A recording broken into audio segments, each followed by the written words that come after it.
श्रीगुरून् वैष्णवांश्च श्रीरूपं साग्रजातं सहगण रघुनाथान्वितं तं सजीवं साद्वैतं सावधूतं परिजनसहितं कृष्णचैतन्यदेवं श्रीराधा कृष्णपादान् सहगण ललिता श्री विशाखान्वितांश्च। ओं अज्ञानतिमिरान्धस्य ज्ञानाञ्जनशलाकया चक्षुरुन्मीलितं येन तस्मै श्रीगुरवे नमः।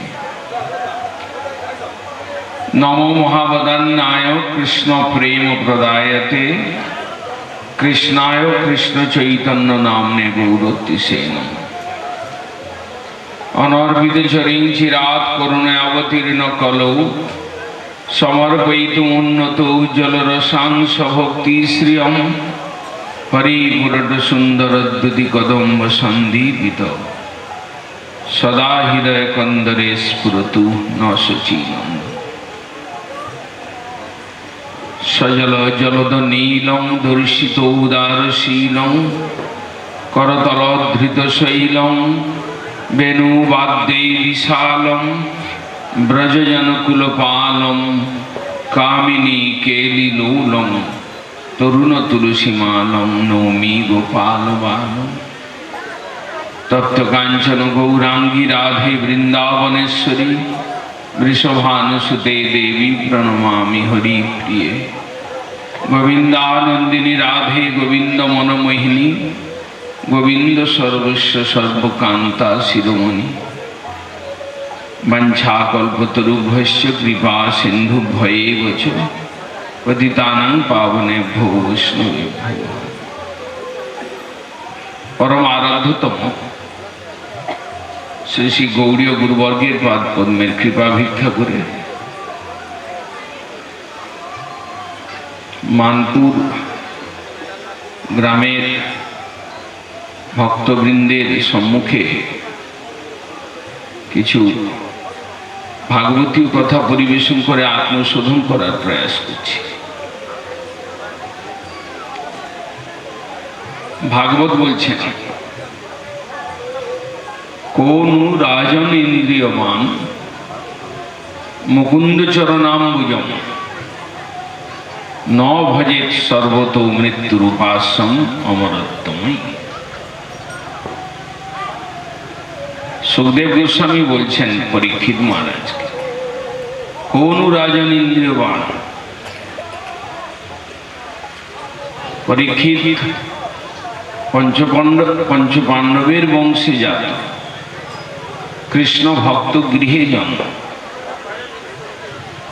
जन्मकाले कृष्णेर द्वारा रक्षित तिनी এই ভারতবর্ষের রাজা হয়েছিলেন। দৈব দুর্যোগে মৃত্যুটা তার কাছে এসে গিয়েছে। সময় হয়নি, মৃত্যুর সময়টা বা বয়সটা তার হয়নি, কিন্তু মৃত্যু এসে গিয়েছে। কিছু করার ছিল না। ঋষিপুত্রের দ্বারা অভিশপ্ত হয়ে তার কাছে মৃত্যুটা সময়ের পূর্বে এসেছিল। এটাও জানাবার জন্য যে আমাদের জীবনে যতখানি আয়ু মনুষ্য জীবনের নির্ধারিত হোক না কেন, মৃত্যু যে কোনো সময় আমার কাছে আমার নিকটে আসতে পারে। পরীক্ষিত মহারাজ 7 দিনের সময় পেয়েছিলেন। গঙ্গা তীরে বসে প্রায় প্রবেশন করছেন 7 দিন। ভগবদ ইচ্ছায় ভারতবর্ষের কোন এক মহান ঋষি বেদব্যাস পুত্র সুখদেব তার সেই অবস্থায় তার কাছে এসে তাকে হরিগুণ শুনিয়েছিলেন, কৃষ্ণ কথা। তিনি বলছেন, হে রাজন, কোন রাজন ইন্দ্রিয়বান এই সংসারে এমন কে মানুষ রয়েছে সমস্ত ইন্দ্রিয় দিয়ে সাজানো এই শরীর পেয়েও মুকুন্দের ভজন করে না। কি সুন্দর আমার শরীরটা। যখন আমি নিজে আয়নার সামনে দাঁড়াই, আয়নার সামনে আমার মুখটা দেখি, স্ত্রী হই পুরুষ হই, বালক হই বা বৃদ্ধ হই, ব্রাহ্মণ হই বা চণ্ডাল হই, শিক্ষিত হই বা অশিক্ষিত হই, আয়নার সামনে মুখটা দেখলে মনে হয় আমার মতো সুন্দর আর কেউ নেই পৃথিবীতে। এটা আমার আমি। কেননা এই যে আমি আমাকে সুন্দর বলে মনে করি, এই সুন্দরতা কোথা থেকে এলো আমরা চিন্তা করি না। ঈশ্বর ভগবান সুন্দর, তিনি গৌর সুন্দর, তিনি শ্যাম সুন্দর। তিনি আমার হৃদয়ের মধ্যে অন্তর্যামী রূপে বসেছেন বলে আমাকে কত সুন্দর লাগে। তিনি আমার হৃদয় থেকে যখন বেরিয়ে যান, এই শরীরটাই অন্যের কাছে তখন ভীতিপ্রদ, ভয়াবহ হয়ে ওঠে। অথচ আমি বুঝি না আমি কেন সুন্দর। ভগবান সৃষ্টি করেছেন আমাকে, আমার সঙ্গে সাথী হয়ে, আমার বন্ধু হয়ে আমার হৃদয়ের মধ্যে আমাকে গাইড করেন। তিনি আমার চক্ষুটা দিয়েছেন, তিনি আমার কর্ণটা দিয়েছেন। আমি চোখ দিয়ে দেখি, কান দিয়ে শুনি, আমি মুখটা দিয়ে জিহ্বাটা দিয়ে বলি, আমি হাতটা দিয়ে কাজ করি, খাই, পাটা দিয়ে আমি কার্যক্ষেত্রে যাই। এই যে আমার ইন্দ্রিয়, হস্ত, পদ, উদর, পায়ু, উপস্থ, চক্ষু, কর্ণ, নাসিকা, জিহ্বা, ত্বক, এই যে 10টা ইন্দ্রিয় দিয়ে সাজানো আমার শরীর, এর কন্ট্রোলার হচ্ছে মন। ভেতরে আরেকজন মনিটর ভগবান দিয়েছেন। আমরা যেমন জামার ভেতরে একটা গেঞ্জি পরি, ভগবানও আমাদের এই স্থূল শরীরের ভেতরে আরেকটা শরীর দিয়েছে, সূক্ষ্ম শরীর, মন, বুদ্ধি, অহংকার। এসব সৃষ্টি করেও জীব যখন সম্পূর্ণতা লাভ করল না, ভগবান নিজে সেই জীবাত্মা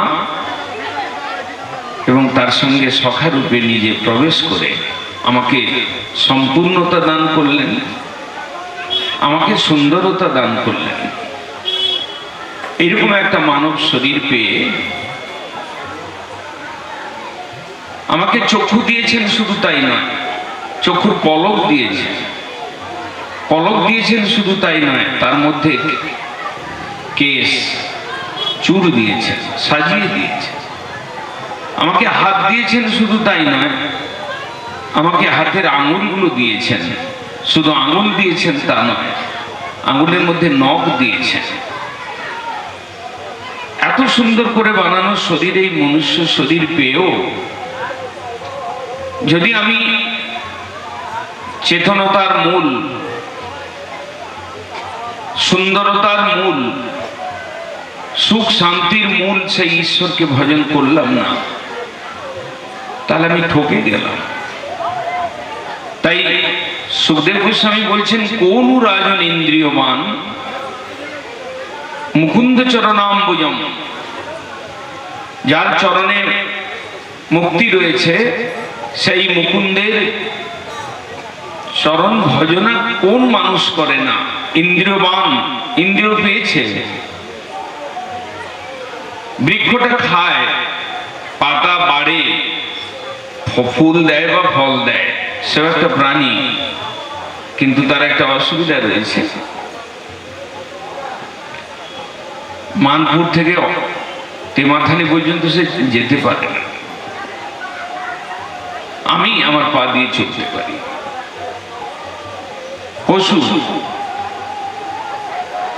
বিড়াল, ছাগল, কুকুর, শৃগাল, এদের পা রয়েছে, চলতে পারে, কিন্তু এদের চেতনতার বিকাশে এরা স্বল্পতা, অল্প চেতনতার বিকাশ বলে তারা ভালো জিনিসটা, ভালো মন্দ বিচার করতে পারে না। তারা খেতে জানে, সংসার করতে জানে, কিন্তু তারা ভালো মন্দটা বিচার করতে পারে না।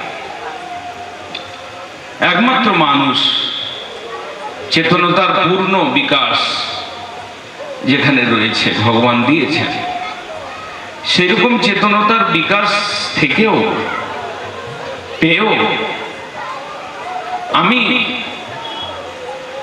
পড়াশোনা করি, চাকরি করি, চাষ করি, খাই দাই, বিবাহ করি, সন্তান উৎপন্ন করি, ছেলেমেয়েদেরকে তাদের কর্তব্য, তাদের পড়াশোনা করাই, এই করতে করতে প্রৌঢ়কাল, তারপরে বার্ধক্যকাল, তারপরে আমি চলে যাই, এই সংসার থেকে বিদায় নেই। কিন্তু ঈশ্বরের জন্য কিছু কর্তব্য রয়েছে, সেটা বুঝতে পারি না। যে কাজটা একটা পশু করে, যে কাজটা একটা পতঙ্গ করে, যে কাজটা বৃক্ষ করে, আমি সেই কাজটাই করে সংসার থেকে বিদায় নিচ্ছি, এটা আমার মূর্খতা, দুর্ভাগ্যের পরিচয়। আমার মনুষ্য জন্মের সার্থকতা কোথায়? গীতা ভাগবত কি বলছেন? ভগবত গীতা বলছেন, মনমনা ভব মদ ভক্ত ভব মদ জাজি মাং নমস্কুরু। কৃষ্ণ নিজে বলছেন অর্জুনকে, মনটা আমাকে দাও, আমার ভক্তি করো, আমার ভক্ত হও, তুমি আমার জন্য সেবা পূজা করো, আমাকে ভোগ দাও, আমাকে বস্ত্র পরাও, আমাকে আরতি করো, আমাকে নমস্কার দাও। তোমার মস্তক রয়েছে, তুমি মাথাটা ঝুঁকিয়ে আমার চরণতলে মাথাটাকে নত করে তুমি আমাকে প্রণাম করতে পারো, এটা তোমার লাভ, এটা তোমার কর্তব্য। যদি তা না করো,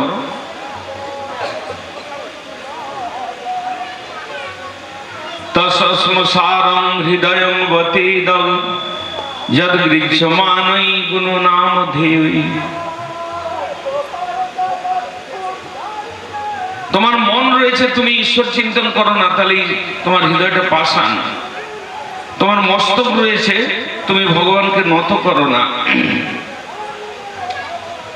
তাহলে তো ভারত পরম পট্ট কিরীট জুষ্টং মতি উত্তমাঙ্গ। মস্তকটা উত্তম অঙ্গ, কিন্তু ওটা একটা পাথরের বড় টুকরো, যদি তোমার ওই মস্তকটা ঈশ্বর চরণে নত না হয়। ভারত পরম পট্ট কিরীট জুষ্টং মতি উত্তমাঙ্গ ন নমেত মুকুন্দম। মুকুন্দকে প্রণাম করা শিখলে না, তাহলে তোমার নিশ্চয়ই কপালে দুর্ভোগ হয়েছে। ওটা মস্তক, তুমি মস্তক নয়, ওটা একটা পাহাড়ের টুকরাকে তুমি বহন করছো, বৃথা ভার বায়ু হয়ে তুমি এই সংসারে বিচরণ করছো। মনুষ্য জন্মের সার্থকতা তুমি বুঝলে না। তাই সুখদেব গোস্বামী বলছেন, কোন রাজন ইন্দ্রিয়বান মুকুন্দ চরণাম্বুজং ন ভজে। মানুষ জন্ম পেয়ে, সুন্দর জন্ম পেয়ে, পূর্ণ চেতনতা পেয়ে, বুদ্ধি বিদ্যা সবকিছু পেয়েও কে এমন মনুষ্য রয়েছে সেই ঈশ্বরের ভজন করলো না? সর্বত মৃত্যুর উপাস্যম অমরত্বময়ী, কিন্তু ভজন করছে সে, ঈশ্বরকে ভজন করছে না। স্ত্রীর ভজন করছে, ছেলের ভজন করছে, নাতির ভজন করছে, পাড়া প্রতিবেশীর ভজন করছে, নিজের মনের ভজন করছে, কিন্তু ঈশ্বর ভজন করছে না। স্বামী হয়ে পত্নীর সেবা বা দেখাশোনা করতে হচ্ছে, ওটা একটা ভজন। বাবা মা হয়ে ছেলেকে ছোটবেলা থেকে লালন পালন করা, স্নান করানো, খাওয়ানো দাওয়ানো, পড়ানো, স্কুলে পাঠানো, এটা একটা ভজন। পুত্রের ভজন করছে সে, কিন্তু কেবলমাত্র ঈশ্বরের কোনো কার্য হলে সে যায় না, ঈশ্বরের মন্দিরে যে মস্তক নত করে না, তাহলে নিশ্চয়ই তার কপালে দুঃখ রয়েছে। একটা দিনের আয়ু যদি সূর্য বা কাল রূপে সূর্য হরণ করে নিয়ে গেল, তার মানে আমি প্রত্যেকদিন মৃত্যুর ভজন করছি, এক এক পা করে এগোচ্ছি, কিন্তু কোনোদিন চিন্তা করি নাই, কোনোদিন ইচ্ছা করি নাই, কোনোদিন জানতে চেষ্টা করি নাই কি মৃত্যুর দিকে এগোনো, মৃত্যুর দিকে পেছন করে ভগবানের দিকে এগোবার কোনো রাস্তা রয়েছে কি না। বেদ, উপনিষদ, পুরাণ, ভাগবত বলে দিচ্ছেন যে হ্যাঁ, একটা রাস্তা রয়েছে মৃত্যুর দিকে, মায়ার দিকে পেছন করে তুমি ঈশ্বরের দিকে তাকাও, দেখবে তোমার আয়ুকে আর কেউ হরণ করতে পারছে না।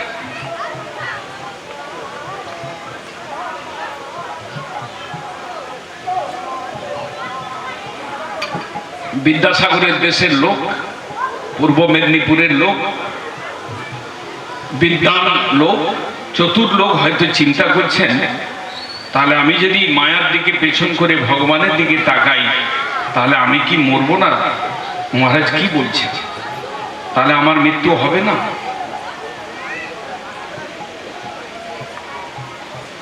ভাগবত বলছেন, শুনুন, আয়ুর হরতি বৈ পুংসাং উদ্দন অস্তঞ্চ জন অসৌ তস্য রীতি যৎসননীত উত্তম শ্লোক বার্তয়া। হ্যাঁ, আপনি সংসারের মধ্যে মত্ত রয়েছেন, সূর্য উদিত হয়ে অস্তমিত হয়ে আপনার আয়ুকে তিনি হরণ করছেন। তস্য রীতি যৎসননীত, সেই ক্ষণটাকে হরণ করতে পারে না, সেই দিনটাকে কাল নিতে পারে না, যে দিনটাতে আমি কৃষ্ণ ভজন করি, কৃষ্ণের চর্চা নিয়ে কাটাই, হরি কথা শ্রবণ করি, হরি কথা কীর্তন করি, সাধু সঙ্গ করি, সেই সময়টা কাল হরণ করতে পারে না। ভাগবত। তাহলে কি করে কি হলো?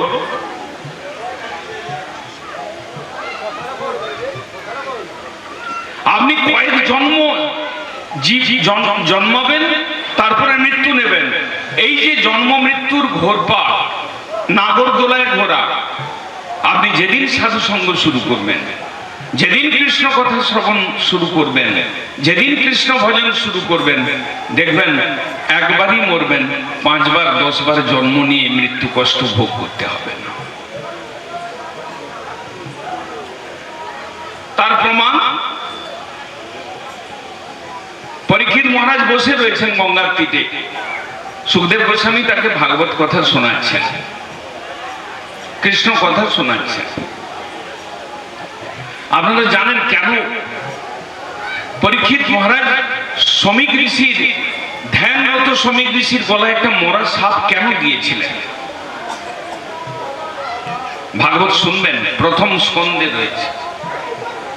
উনি মৃগয়া করতে গিয়ে তৃষ্ণার্ত হন, পিপাসা পেয়েছিল, জঙ্গলের মধ্যে কোনো কিছু না পেয়ে, নদী নেই, পুকুর নেই, তাই একটা ঋষির আশ্রম থেকে উনি তাই আশ্রমে প্রবেশ করেছিলেন, জল আছে নিশ্চয়ই মনে করে।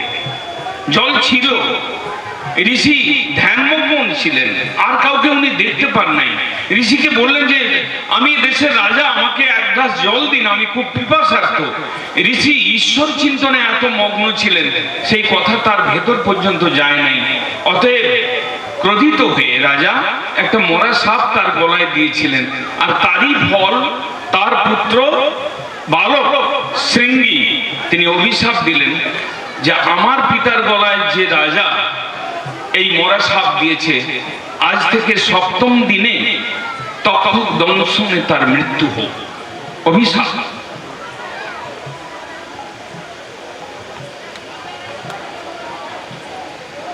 সেই রাজা, যিনি কৃষ্ণ ভক্ত রাজা, যিনি অন্যায় কাজ করেছেন, কলির আগমন হবে বলে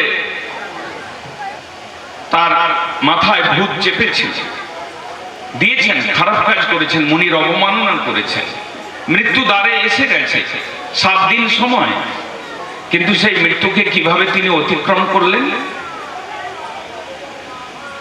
7টা দিন যখন তিনি মুনির গলায় সাপটা দিয়ে যখন ফিরে যাচ্ছেন রাজ দরবারে, নিজ আবাস স্থানে, রাস্তায় চিন্তা করছেন আমি কাজটা ভালো করি নাই, নিশ্চয়ই এর জন্য আমার কোনো শাস্তি আমার লেখা হচ্ছে, আমার কাছে আসবে।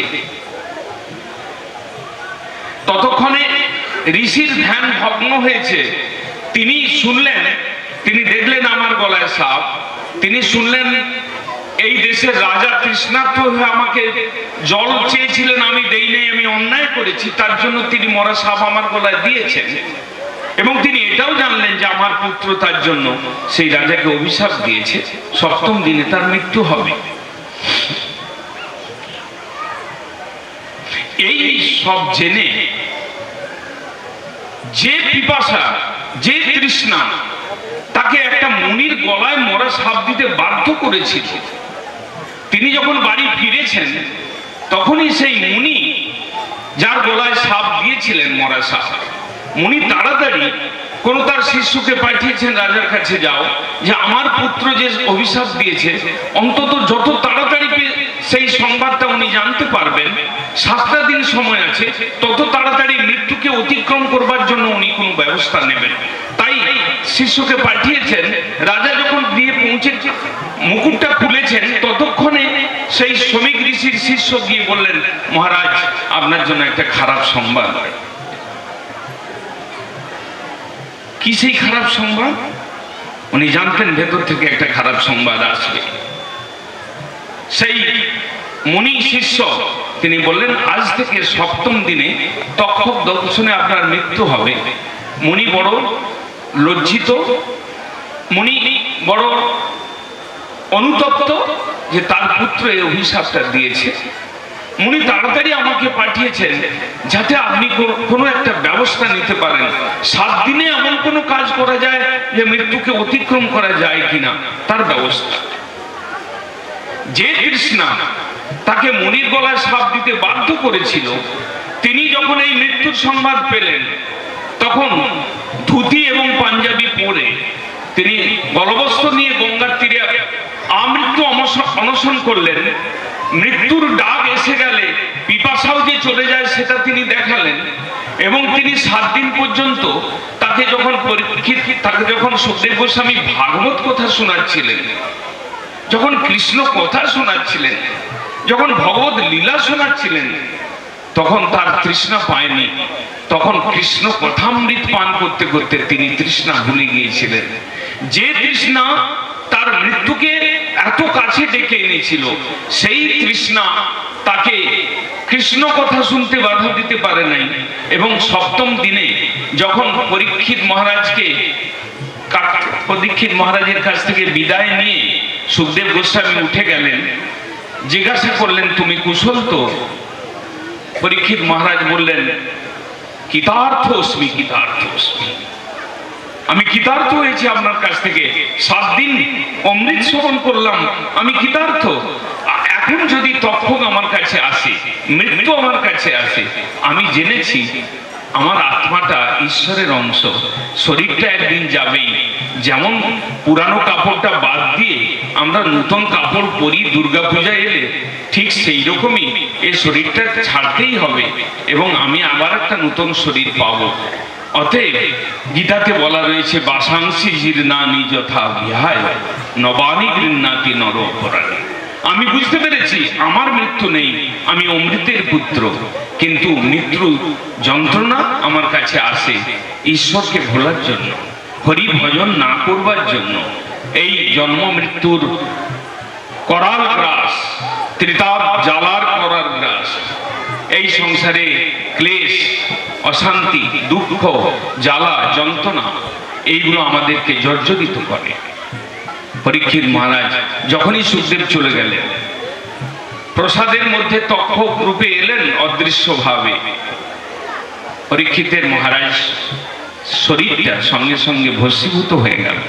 তিনি পরম ধামে গমন করলেন। একবারই মৃত্যু হলো, আর 50 বার মৃত্যু এল।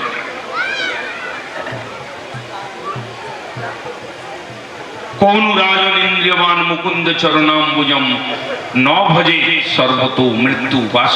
আমরা প্রত্যেকদিন মৃত্যুর দিকে এগোচ্ছি। আপনি কৃষ্ণ কথা, কৃষ্ণ ভজন, কৃষ্ণ নাম জপ করুন। আপনি প্রত্যেকদিন গোলকের দিকে এগোতে থাকবেন, মৃত্যুটা আপনার থেকে পেছন পড়বে কিনা বুদ্ধিমান ব্যক্তি যারা তারা চিন্তা করেন।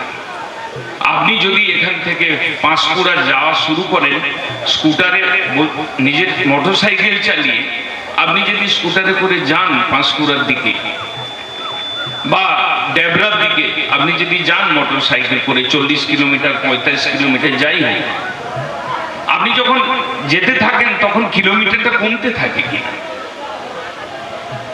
আর আপনি যদি মোটরসাইকেলটা উল্টো দিকে ঘুরে চলতে থাকেন তাহলে আপনি কোনোদিন পাঁশকুড়ায় পৌঁছাতে পারবেন, ডেবরাতে পৌঁছাতে পারবেন? পারবেন না।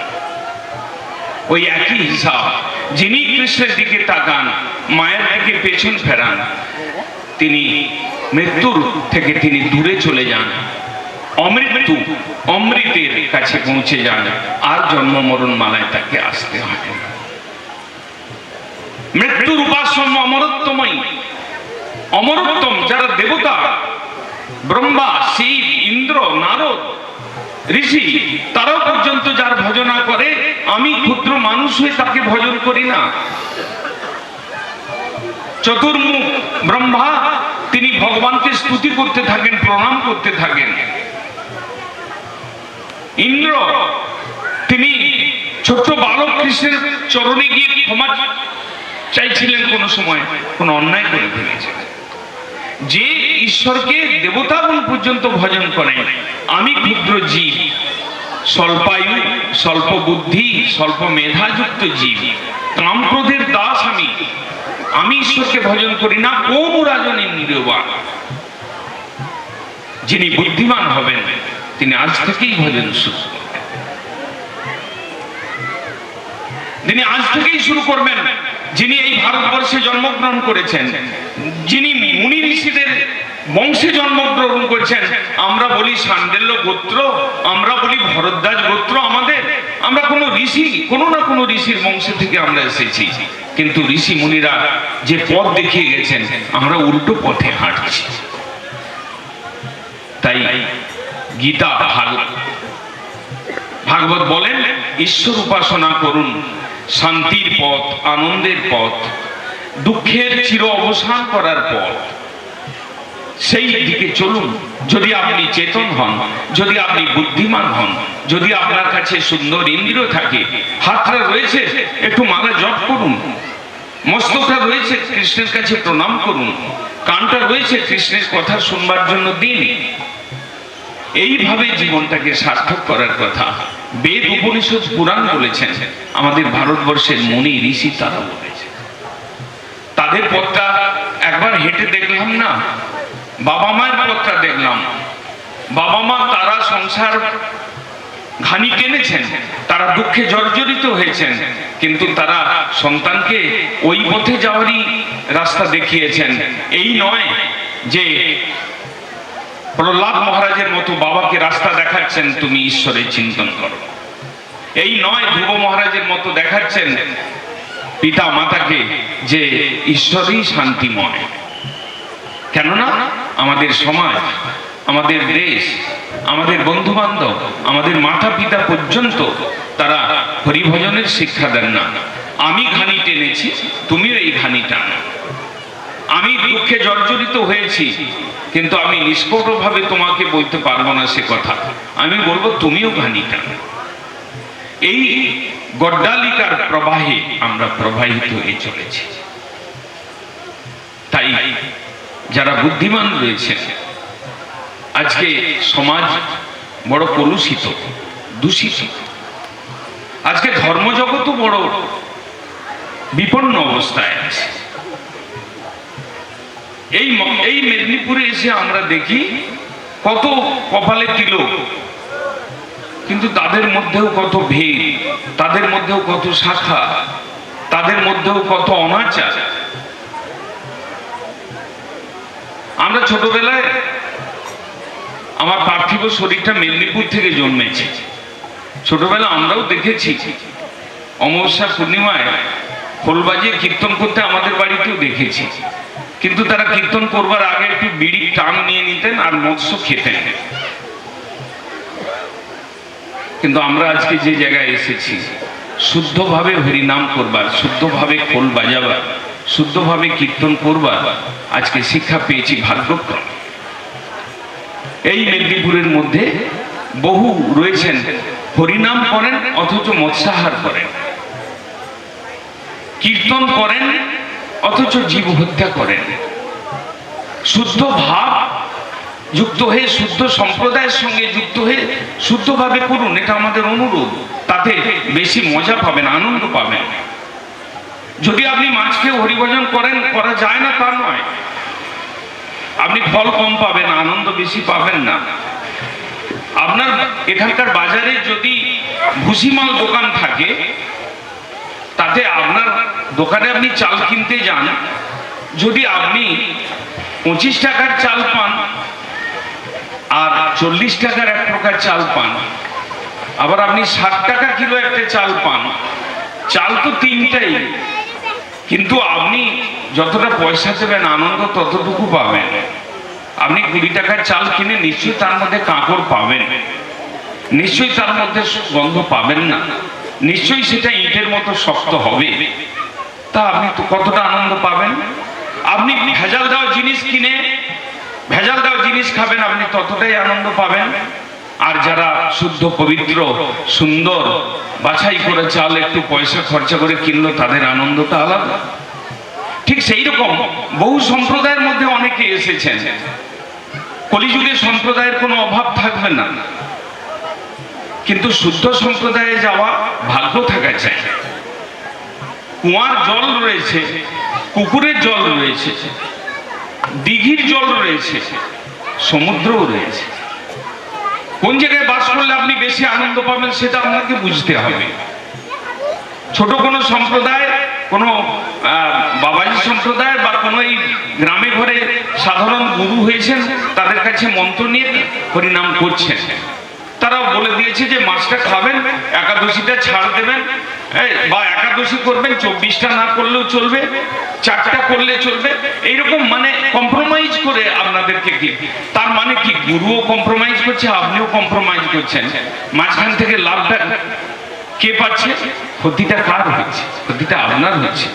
শুদ্ধভাবে হরিনাম করবেন, একদম সাধু সঙ্গে হরিনাম করবেন। সমুদ্রের জলে যদি কোনো মাছ থাকে তার আনন্দ বেশি, না কুয়ার জলে যে মাছ থাকে তার আনন্দ বেশি? এই জন্য সম্প্রদায়গতভাবে যেসব পুরানো সম্প্রদায় এসেছে, শুদ্ধ সম্প্রদায়, তাদের মধ্যে হরিনাম নিয়ে এখনো যারা পারেন মাছ খেয়ে হরিনাম করছেন, মাছটা বাদ দিয়ে হরিনাম করুন, দেখুন না ডবল আনন্দ পান কিনা। আপনারা আমার কথায় যদি কিছু মনঃক্ষুণ্ণ হয়ে থাকেন আমাকে ক্ষমা করবেন। শুদ্ধভাবে ভজন করুন, আবার যেন আপনাদের সামনে আসতে পারি। আর কালকে যদি সুযোগ হয় নিশ্চয়ই হরি কথা। আমাদের কথা একটু কাটা ছাড়া কথা, আমাদের কথা একটু শুদ্ধ ভাবযুক্ত কথা, আমাদের কথা একটু হৃদয়ে বিঁধে এমন কথা। হরে কৃষ্ণ। তাই গৌর প্রেমানন্দে।